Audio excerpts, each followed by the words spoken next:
السلام علیکم ورحمۃ اللہ وبرکاتہ۔ نبی علیہ الصلاۃ والسلام فرماتے ہیں، مسلم شریف کی حدیث ہے کہ عاشورہ کے روزے سے گزشتہ ایک سال کے گناہ معاف ہو جاتے ہیں، اور نبی علیہ الصلاۃ والسلام نے اس دن کے روزے کا بہت اہتمام کیا ہے۔ آپ جب مکہ سے مدینہ تشریف لائے تو یہاں پہ رہنے والے یہودی یہ روزہ رکھا کرتے تھے۔ آپ نے پوچھا کہ یہ کیوں اس دن کا اہتمام کیا جا رہا ہے، تو آپ کو بتایا گیا اس لیے کہ یہ وہ دن ہے جس دن اللہ تعالیٰ نے فرعون اور اس کے حواریوں کو غرق کیا تھا اور موسیٰ علیہ الصلاۃ والسلام اور ان کی قوم کو نجات دی تھی۔ تو موسیٰ علیہ الصلاۃ والسلام نے اس دن کا بطور شکر روزہ رکھا، تو یہودی بھی اس لیے اس دن کا روزہ رکھتے ہیں۔ تو آپ علیہ الصلاۃ والسلام نے فرمایا کہ یہودیوں سے کہیں زیادہ ہمارا تعلق ہے موسیٰ علیہ الصلاۃ والسلام سے، تو اس لیے ہم اس دن کا روزہ رکھیں گے۔ چنانچہ آپ نے اور مسلمانوں نے روزہ رکھا، اور ابتدائی طور پہ یہ روزہ فرض تھا۔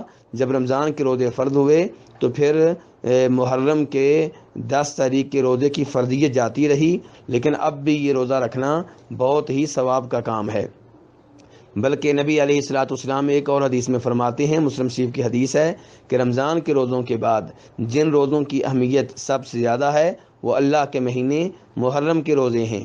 یہاں پہ دیکھیے کہ آپ نے ایک تو یہ بتایا کہ محرم کے روزے بہت فضیلت والے ہیں، دوسرا آپ نے بتایا کہ محرم اللہ کا مہینہ ہے، حالانکہ سارے مہینے ہی اللہ کے ہیں، لیکن محرم کی اہمیت کو واضح کرنے کے لیے آپ نے کہا کہ یہ اللہ کا مہینہ ہے۔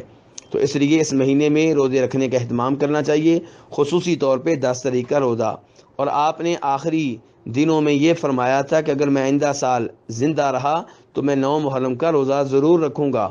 تو اس لیے علماء کرام کہتے ہیں کہ 9 کا بھی روزہ رکھیں، 10 کا بھی روزہ رکھیں، اور اس میں حکمت یہ ہے کہ یہودیوں کی مخالفت ہو جو کہ صرف 10 محرم کا روزہ رکھتے ہیں، تو مسلمان 9 اور 10 دو کا رکھ کر ایک تو اللہ کی عبادت کرتے ہیں، دوسرے نمبر پہ یہودیوں کی موافقت سے بھی بچ جاتے ہیں۔